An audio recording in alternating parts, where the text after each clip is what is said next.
The moment HR's mic crackled on during the all hands, I felt it in my chest like a dropped elevator. My camera was off, mic muted, like always. But Isaac? He sat there in the middle row of Zoom boxes, gray polo, same unreadable expression. The company badge clipped to his collar like a death sentence. And when she said it, effective immediately, Isaac Granger is no longer with Virion Labs. I swear to God, the air left the call. All 74 faces frozen. Except his. He didn't flinch, didn't ask why, just reached up, unclipped the badge, held it to the camera like a soldier presenting his dog tags, then set it down beside his keyboard and left the frame. No words, no exit speech, just gone. That's when I knew something was wrong. Isaac Granger was the system, not in the system, not working with the system. He was the damn system. From the day I joined, he was the quiet man behind the glass, backbone of every compliance report, every encrypted file, every secure tunnel and domain key, the guy you didn't notice until the lights went out and your Slack stopped syncing. Virion ran on his architecture like veins on a heart, but Blake never saw it. Blake was flash. Big smiles, MBA buzzwords, family connections. Married the founder's daughter and walked into the CEO seat like he'd earned it. Started calling Isaac the legacy guy behind his back. Stone Age sysadmin. Terminally offline. A whole stream of insults in the leadership Slack that I once saw by accident when Blake screen shared the wrong window during a finance sync. He never noticed, but I did. And you know what else I noticed? The slow erosion. First, they took Isaac out of vendor meetings. Then his Jira access was restricted pending alignment. They migrated our cloud storage to some overpriced service Blake's buddy co-founded. Isaac didn't complain. He just started documenting, quietly, thoroughly. I'd catch glimpses sometimes, Excel logs, backup scripts, notebooks labeled with DNS entries and license keys. He was preparing. That's what haunts me now. He knew they'd come for him eventually. Probably from the first day, Blake called him old guard and hired that greasy CTO from Atlantech, the one who said Isaac's system was duct-taped spaghetti code. That code ran our entire compliance stack, our domain, our licenses, our internal registry, all of it. And nobody, not one single person on the exec team, had ever asked who technically owned those assets.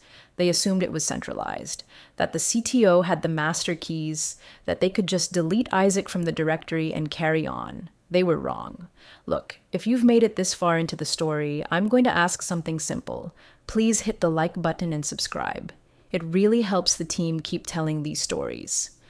And most of the people listening don't even realize they haven't subscribed yet. It makes a huge difference, especially to the people behind the scenes like me. Thanks. Anyway, that morning, the day of the announcement, I was in the break room when I heard 2 engineers from DevOps snickering. Guess the fossil finally got archived, one of them said, laughing into his yogurt. I wanted to say something. I didn't. I just stared out the window at Isaac's parking spot, still empty like always. He'd started coming in earlier, leaving later, but never being seen. Just these long stretches of silence broken by precision. A script fixed, a vulnerability patched, a license renewed without fanfare. He was a ghost in the infrastructure, but he never missed a renewal date, not once. And now they'd fired him. Publicly, like an example. No thanks.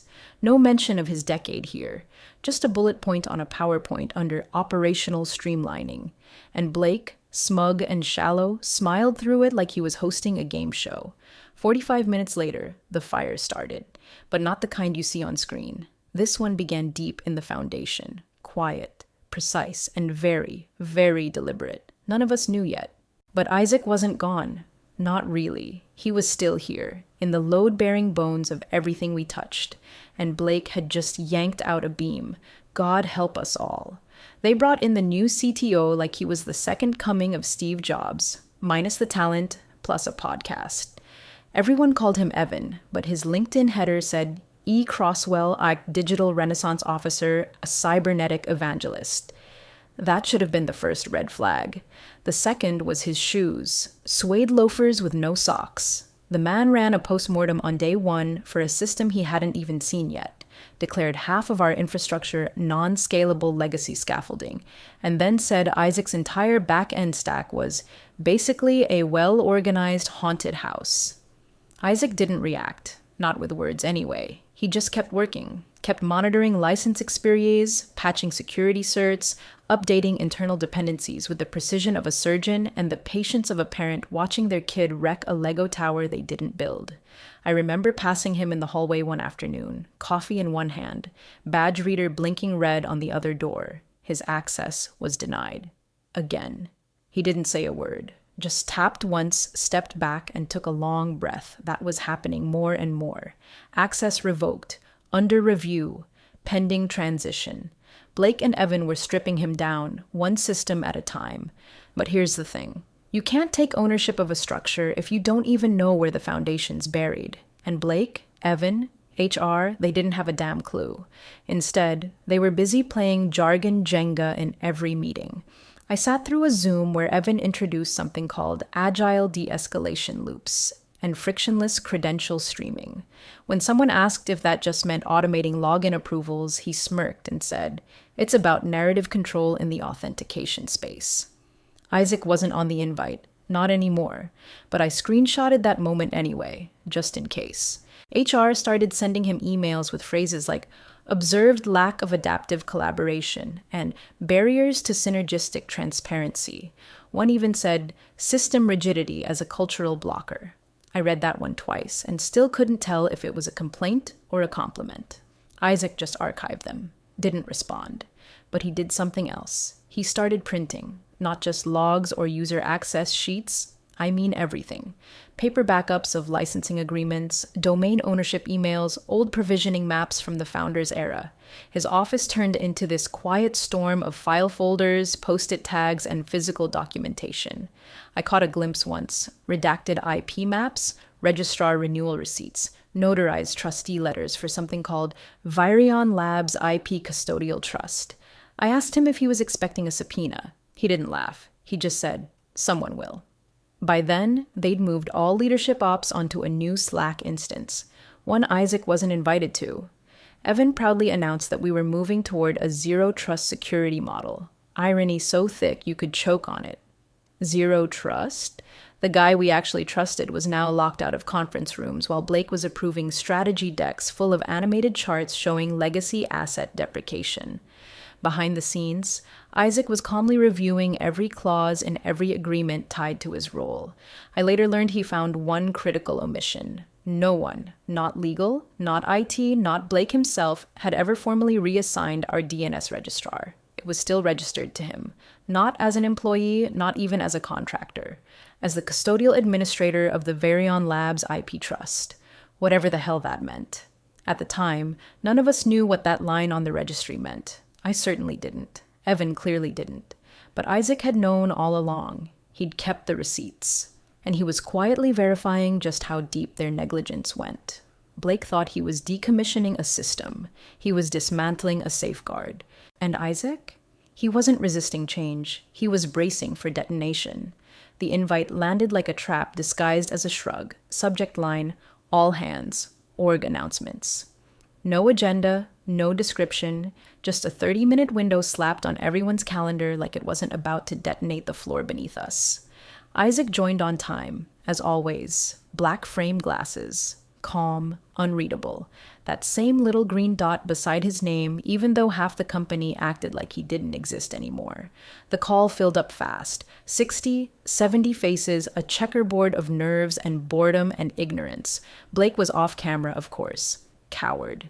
Evan sat there smug in front of his houseplants, nodding like he was about to win something.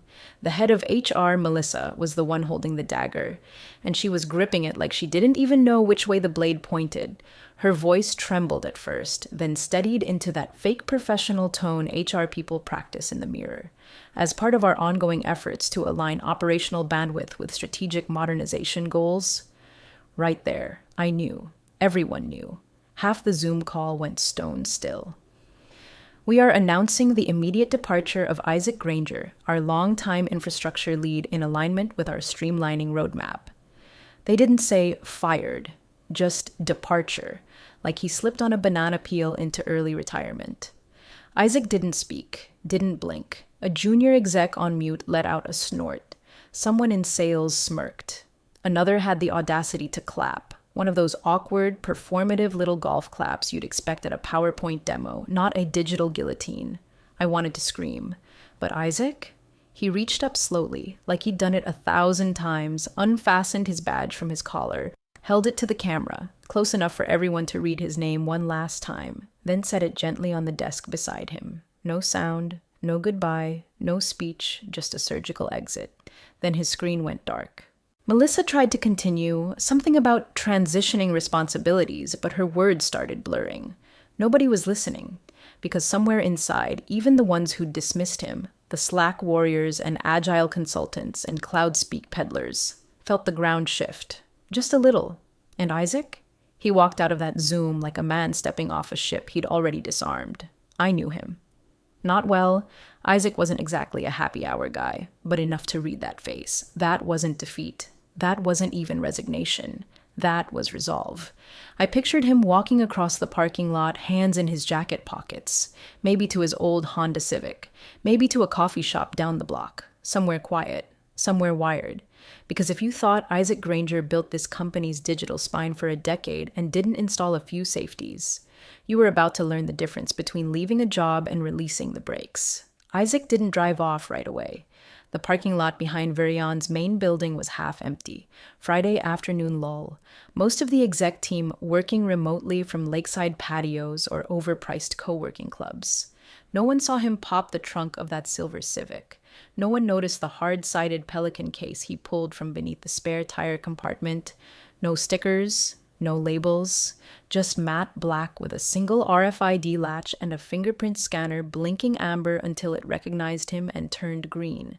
He sat in the driver's seat, closed the door, opened his laptop, and slid in the encrypted drive like it was muscle memory. The air was still. No music.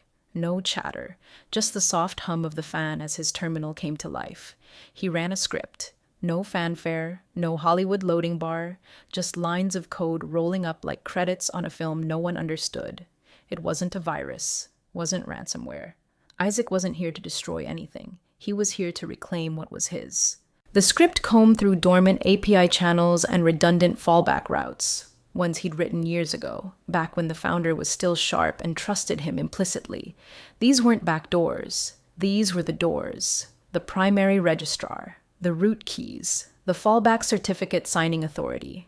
Every single credential that governed Virion Labs' actual ownership in the digital world quietly migrated back under his custodial tokens. Not stolen, just returned. Like the company had defaulted on a lease they didn't know they'd signed.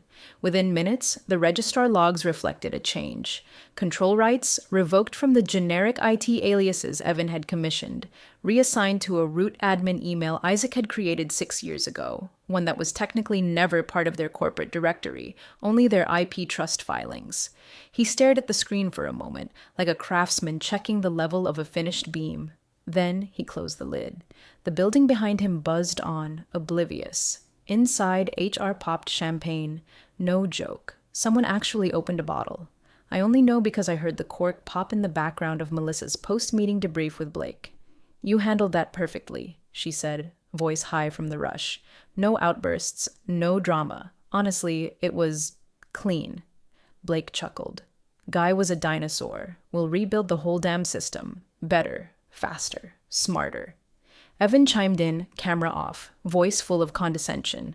Honestly, I was expecting a meltdown. Maybe some "I built this place" ego trip, but he just walked. Makes our job easier.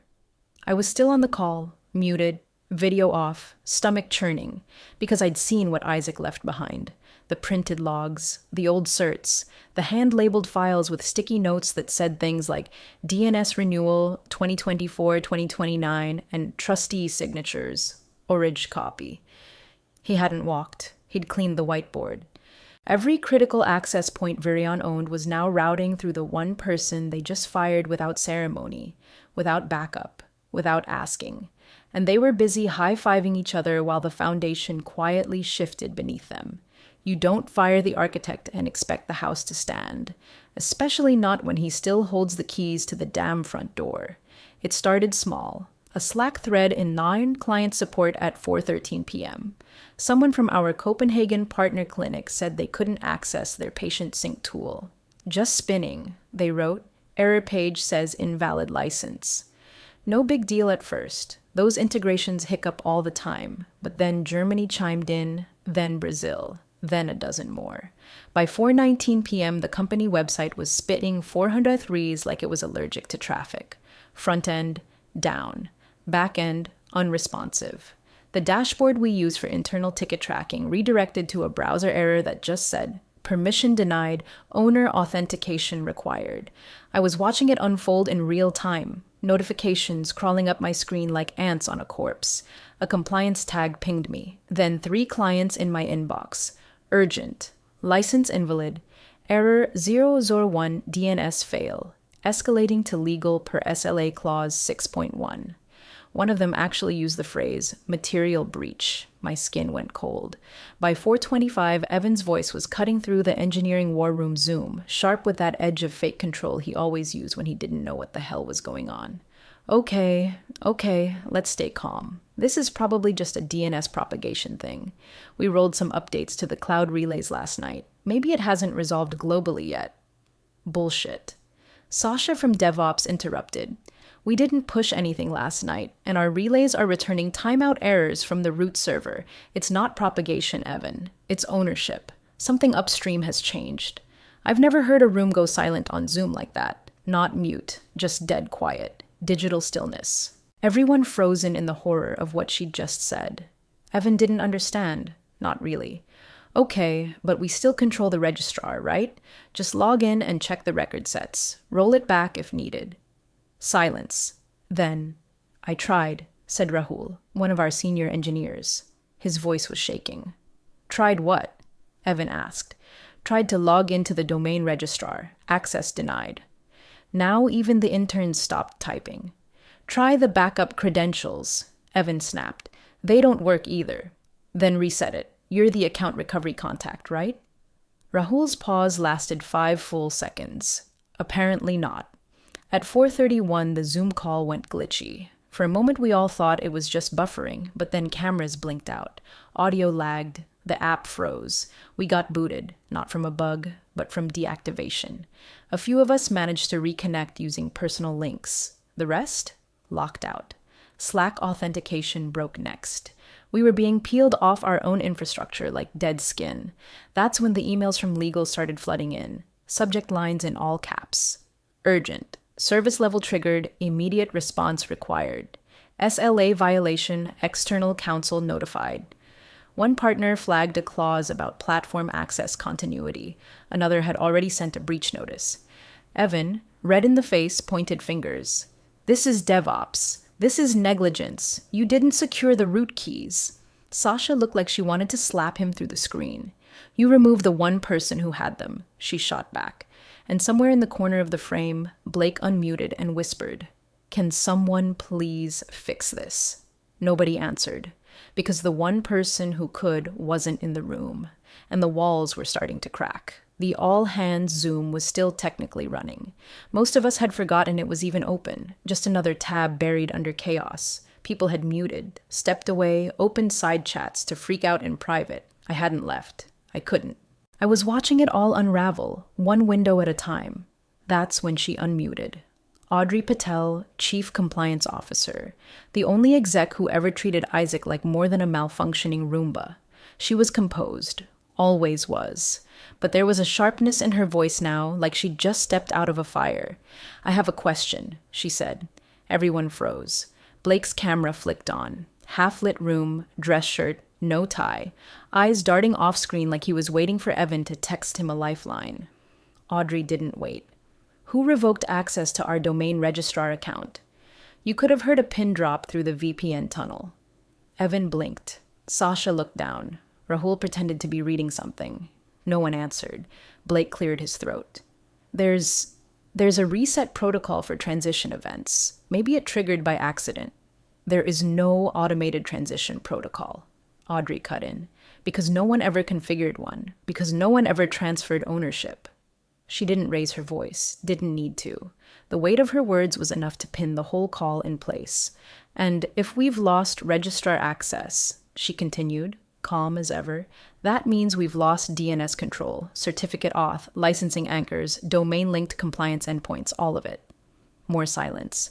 Then a quiet, urgent click as someone turned their mic back off. Audrey sat back slightly, but her gaze didn't waver. I suggest someone call the lawyer, right now. Then she went silent. But in the DM tab of her workspace, a message had already been sent. Isaac, please tell me you left a failsafe. It sat there for a long time, unanswered. The little delivered check mark taunting her. No typing bubbles, no reply, just digital purgatory. Meanwhile, in the main Zoom, Blake was unraveling. This isn't permanent, he muttered. We just need to re-establish credentials. IT will escalate to the registrar. We have options. Audrey raised a brow. Do we? Evan was ghost white. We can brute force domain control. Registrar escalation, legal letter, maybe a transfer request. Sasha cut in. That takes weeks, even if they cooperate, and if the registrar flags anything suspicious, they can freeze the domain until it's resolved. You mean, like now? Someone whispered. A ping hit my inbox. Client contract suspended. Another ping. API endpoint down. Another. Zoom license invalidated. Blake started to speak, but Audrey beat him to it. You removed the one person who understood how this house was wired, and you did it without checking if the deed had his name on it. Her voice dropped half a register. You didn't just fire an admin. You fired your continuity. And in that moment, it became clear this wasn't a bug. This was a severed artery, and Isaac Granger was the only one who knew how to stop the bleeding. By 5:07 p.m., legal was officially in meltdown. There were 6 people on the call, 2 from outside counsel, all talking over each other. Someone was pulling language from the SLA binder, shouting about force majeure clauses, while another tried to figure out if this technically qualified as a breach or a catastrophe. Spoiler, it was both. Investor relations was pinging everyone with a heartbeat. 2 of our biggest enterprise partners had already escalated to their boards, flagging sustained loss of service integrity. One wrote, compliance exposure with possible legal ramifications in the subject line. The other just wrote, what the hell is going on at Virion? Blake was sweating, not metaphorically. Literal forehead shine on camera as he stared at his phone like it owed him a miracle. He dialed once, straight to voicemail, dialed again. Still voicemail. Isaac's message was as dry and direct as the man himself. You've reached Isaac Granger. I'm not available. No beep, just silence. Just gone. I heard Blake mutter, he's ghosting me, like Isaac owed him a damn thing. Meanwhile, across town, Isaac sat in the corner of a quiet coffee shop with a window view of the street, earbuds in, laptop closed. Not even open. He wasn't coding, wasn't adjusting anything. He was sipping a black coffee and occasionally glancing at a second phone that showed rolling public logs, DNS propagation status, SSL cert authority pings, third-party uptime monitors for services Virion had taken for granted until about an hour ago. The dashboard was a graveyard. Website, dead. API gateway, unresolved. Licensing, expired handshake. Domain, ownership mismatch. From his corner seat, Isaac watched the digital collapse like a scientist observing a failed experiment. Calm, detached, nothing more to press. The dominoes were already falling. Back at HQ, someone knocked on Audrey's door. I didn't see who, just heard the voice. Blake's assistant, barely holding it together. Can you please just help? Please, talk to the registrar, restore something. Your compliance, there has to be a fix. Audrey didn't look up. You fired the only one who could, she said flatly. That was it. Not, I'm sorry. Not, let me try. Just the hard, undeniable truth laid out like a body on a gurney. I saw the assistant's reflection in the glass. Frozen. Hoping for some kind of mercy that wasn't coming. You could feel the shift in the air, a collective realization that we weren't dealing with a glitch. This wasn't downtime. This wasn't a patch. This was the structural failure of an entire company's digital skeleton, and it had a name. Isaac Granger, the man they publicly humiliated on a Zoom call, the man they discarded like an old hard drive. They thought he was obsolete. Turns out he was the only thing keeping the lights on, and now he'd left the building and taken the power switch with him. It was sometime after 6 when Blake finally cracked. He called the one person he swore he'd never have to speak to again, Charles Virion, the founder. The call was on speaker. I was there, standing near Audrey's office when she nodded for me to listen.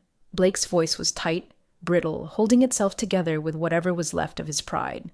Chuck, Charles, I need to ask about the DNS registrar. Why is it still under Isaac's name?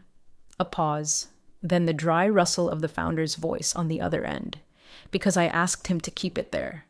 Blake blinked, like the old man had just spoken Swahili. You asked him? But that's not policy. That's not normal procedure. Charles let out the faintest laugh, not amused, more like tired. You think this company survived the first 5 years because we followed policy? I built this thing on trust, and Isaac earned mine. He never lost a client file, never missed a cert renewal, never once let a domain expire. Blake tried again. But legally, he shouldn't still own our domain. That's not compliant.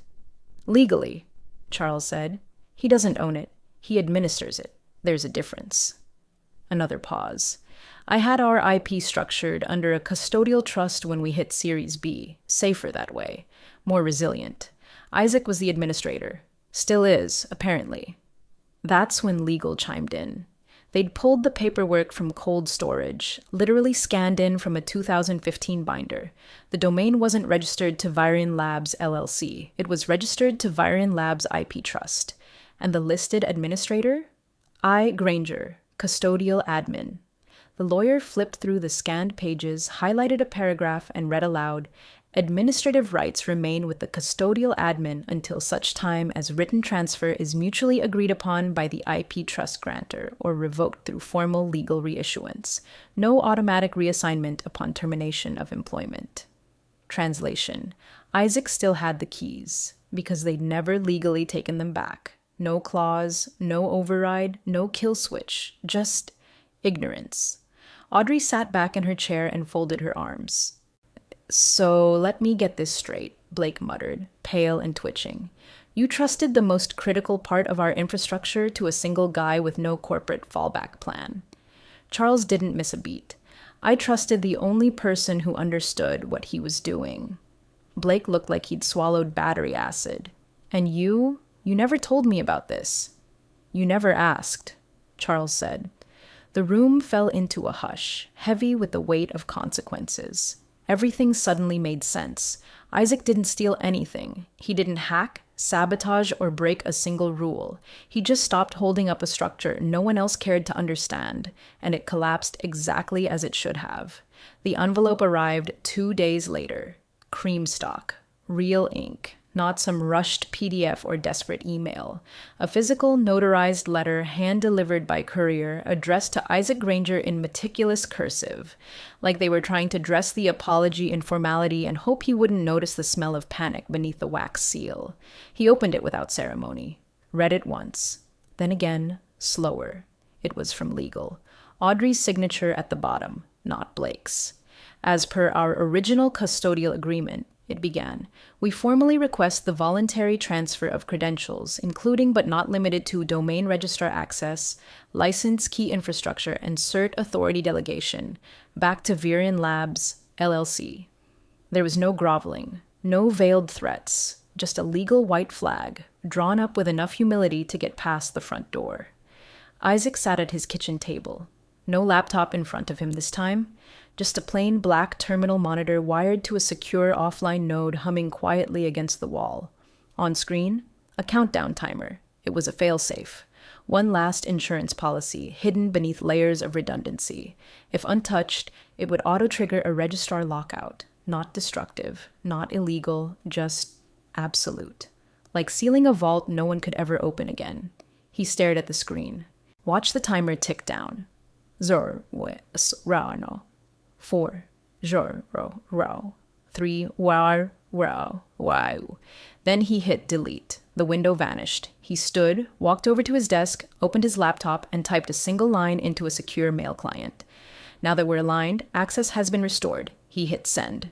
3 minutes later, the dashboards flickered back to life across the company. The website reloaded. Licenses re-authenticated. SSL certs renewed. Uptime monitors pinged green. The house lit up again. But this time, everyone knew exactly who'd turned the lights back on. Audrey responded with a quiet, "Thank you." Blake never wrote, not that it mattered. By the end of the month, he was gone. Officially, pursuing new opportunities. Unofficially, the board had seen enough. The investors had seen more. And no one forgot the week Virion Labs vanished from the internet while its CEO scrambled to Google how to regain domain access. Isaac never returned. He didn't need to. He'd already proven his point in the most surgical, silent, devastating way possible. They fired the admin, but forgot who owned the keys.